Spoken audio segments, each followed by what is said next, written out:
नमस्कार मित्रो. एकच धंदा असा आहे की ज्यात उघड्यावर पैसे टाकतो आणि उत्पादन केल्यानंतर वाट बघतो पैशाची. तो म्हणजे शेती आहे. कुणीही ठोकावं, त्याला निसर्गाने ठोकावं, शासनाने ठोकावं आणि आंतरराष्ट्रीय युद्धाने ठोकावं. याची आठवण अशा करता झाली तुम्हाला की आता बातम्यांसारख्या येत आहेत, पेट्रोलच्या रँकेज वगैरे बरेच बघतायत. मी परवा जाऊन गावी आलो. मला कुठे अजिबात त्रास झाला नाही बरं का. पेट्रोलला थोडासा थांबायला लागतं इकडे तिकडे, पण येत होतं काय फारसे नाही. गॅस माझ्या गावी मिळतो आणि पुण्यातही मिळतो मला. किंबहुना सर्वात मोठं सप्लायर मी माहिती आहे मला. त्यानेच मला पहिलं सेंटर की इतकं घरगुती गॅसला काही हे नाही आहे. खाऊन किंवा उद्योगपती म्हणतात की त्यांना सवलत देते आता, कारण युद्ध चालू आहे.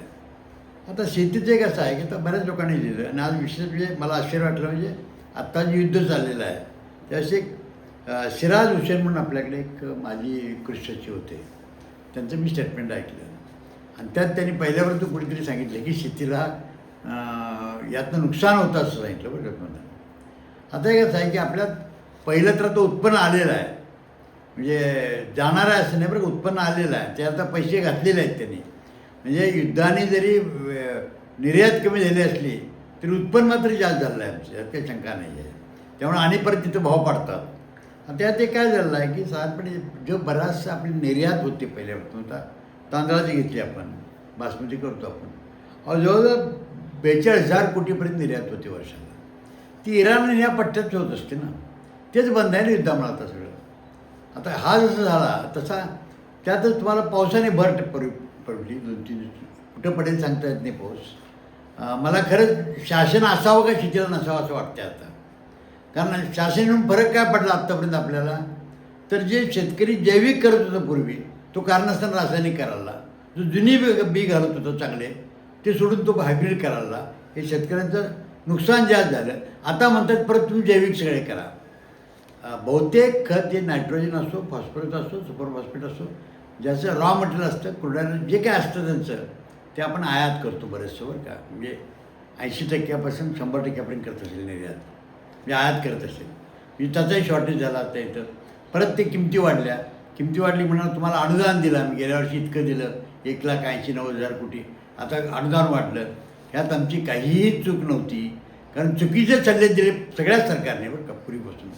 म्हणजे शास्त्रज्ञापासून ते सरकारापर्यंत सगळ्यांनी चुकीचे सल्ले दिले.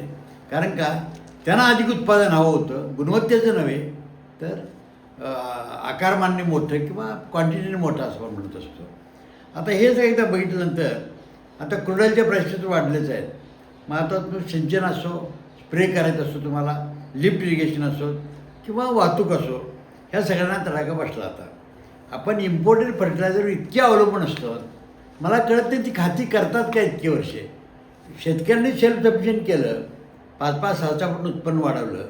म्हणजे आपण बरीच पिकं अशी आहेत की ज्या पिकामध्ये जगात आपण आता 1 नंबर लावतो, दुधापासून सगळ्यामध्ये. ह्या शासनाचा वाटा मला काय किती कळालं नाही, कारण शेतकरी काय 5 पट उत्पन्न झालं 5 पट श्रीमंत झालेलं नाही. आता तसं आहे की अजूनही एक क्रुडाईलवरती आपण 27% वरती आपण डिपेंडेंट आहोत, अवलंबून आहोत बरं का. जगामध्ये ज्या आर्थिक म्हणतात नाही महासत्ता, त्यात एक भारत एक मोठा देश आहे म्हणजे एवढा ऊर्जेवर अवलंबून असतो. आता पोटॅश तर तेच आहे आपल्याला. फॉस्फॅटिक फर्टिलायझरचं आपण जो 90% अवलंबून असतो. हे तुम्हाला का सांगितलं मी की रासायनिक खतावरती अवलंबून शेतकरी नव्हता कधी. त्याला एक रिंग अशी केली, त्या रिंगमध्ये अडकून तो जैविक टू रासायनिक टू असा अडकला गेला कारण असताना.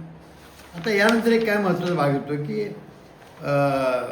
उत्पादनाची किंमत वाढली त्याची, कारण महागाई तो भाग आहे, तर उत्पादन कमी झालं नाही. आणि ज्या हजारो तुमचे कंटेनर पडले होते शेतात तुमच्या जहाजावर किंवा ह्याच्यात समुद्रामध्ये, कारण तो रूटही बंद झाला आहे हॉर्मुझचा, ते त्याचे पैसे कोण द्यायचे हाही प्रश्न आहे मोठा. आता एक माझं म्हणणं आहे सरकारला की मीच मागे सांगितलं होतं, हे सांगतो मी बरीच वर्षे 4 साली सांगितलं होतं, आसमानी सुलतानी संकटापासून कोणत्याही शेतकऱ्याच्या उत्पन्नाचं नुकसान झालं, उत्पादनाचं नव्हे, उत्पन्न नुकसान झालं, उत्पादन आधारित भरून देणं ही शासनाची कायदेशीर जबाबदारी पाहिजे. वैधानिक म्हणतो, MSP नव्हे बरं का, FRP नव्हे, कायदेशीर जी असेल ती त्या भागातल्या याच्याप्रमाणे. तो कायदा केलाच नाही कधी याने. आता एकदा फक्त कर्जमाफी 8 साली क्लिअर केली होती, कारण 6 साली धारासाहेबांनी भूमाता आणि वनराई करत होतो. त्यावेळी एकच ती कर्जमाफी अशी होती की ज्या कर्जमाफीमध्ये बँकावर जबाबदारी होती ॲक्च्युली पैसे वजा करून घ्यायची त्यांची आणि सरकारकडनं घ्यायची. शेतकऱ्याला काही त्रास झाला नव्हता त्याच्यात. आता काय माहिती आहे का की शेतकऱ्यांना ह्या कर्ज काढण्यात द्यायचं कोण आणि सगळे काय बँकातनं काढतात कर्ज, हात उसने घेतात, शेजाऱ्याकडनं घेतात, काही जवळकडनं घेतात, हे RBI सांगत असतं. मग आता माझं एकच म्हणणं आहे की ज्या धंद्यावरती जवळजवळ 50% जनता काम करते, काम करणाऱ्यापैकी बरं का, आणि सगळी 145 कोटी जेवायला तेवढीच जनावरं आपल्याकडे आहेत आणि तेवढेच आपले पाणी पक्षी आहेत, सगळ्यांना सांभाळतो फक्त शेतकरी. लक्षात ठेवा. म्हणजे करोनाने काय शिकवलं तुम्हाला सगळ्यांना की सगळं बंद पडलं चालतं, शेती बंद पडलं चालत नाही. लक्षात ठेवा. माझं अजूनही म्हणणं आहे की आता तर असं आहे की देवेंद्रजी आहेत आता सध्या मुख्यमंत्री, शेती हा राज्याचा विषय आहे. त्याने आता तरी शेतकऱ्यांना उत्पादन करणं बाजारभावाचा कायदा करावा. बाकी सगळं सोडून बरं करायचं तुम्हाला मी. इरमाची योजनेचा कायदा करावा त्यांनी. आणि हे जर आत्ता केलं नाही तर आता मला वाटतं 14 सालापासून आता 12 वर्ष झालं आता केंद्रात सरकार आहे. पण ठीक आहे, त्यांच्याकडे शेतीचा हा भाग नसतो, शेती राज्याचा भाग झालेला आहे त्या आपल्या घटनेप्रमाणे. माझी एकच विनंती आहे, हे जर केलं नाही तर पुढचा काळ तुम्हाला कधीही माफ करणार नाही. आणि सगळ्या विरोधकांना सांगतो की पार्लमेंटला हे एकदा बोला ना, असेंब्लीत हे याचं काहीतरी बोला ना तुम्ही. इतर कशाला करता? आता पोट भरलेली भानगडी करतात आणि शेतीवरती अवलंबून असणारे नोकरशाहीपासून, विद्यापीठापासून, मंत्र्यापासून, आमदारापासून ते खाली ज्याने रस्ते जाणं गाड्या, त्यापासून सगळ्यांचं चांगलं चाललेलं आहे. फक्त शेतकऱ्याचं चांगलं चाललेलं नाही, शेतीवर बोलणाऱ्या मुडिकाचं चांगलं चाललेलं आहे, शेतकऱ्याचं चांगलं चाललेलं नाही. आणि का, ह्याचा शोध घ्यायची गरज आहे. आणि हे जर केलं नाही तर पुढचा काळ अजिबात माफ करणार नाही. ही पिढी, ही लक्षात ठेवा, ही झेड जनरेशन आहे सध्या सर्वात, त्यांना प्रत्येकाला कळत असतं. आणि ही पिढी अशी आहे की एक जे बोललो आत्ता मी ते 1000 लोकांना ताबडतोब कळत असतं. आणि लक्षात ठेवा, जर तिकडनं शॉर्टेज खताच्या रॉ मटेरियलचं होतं, इथं जर शेतकऱ्यांना घरात जर धान्य दाबून ठेवलं आणि रानात भाजीपाला जाऊन तुझं गोठ्यात दाबून ठेवलं तर काय होईल याचा एकदा विचार करा. परत एकदा विनंती करून सांगतो तुम्हाला मी, कृपा करून शेतकऱ्याचा क्षोभ बघू नका. काय लढायला तेच त्या काही झालं तर देशात आणि शेतात तेच फक्त. आणि काही शेतकरी म्हणजे पूर्ण वेळ शेतकऱ्याशी बोलतो. लक्षात ठेवा, मी कृपा करून करावा. आणि शेतकरी लक्षात ठेवा, आता मागून काही मिळत नसते, भीकसुद्धा मिळत नसते.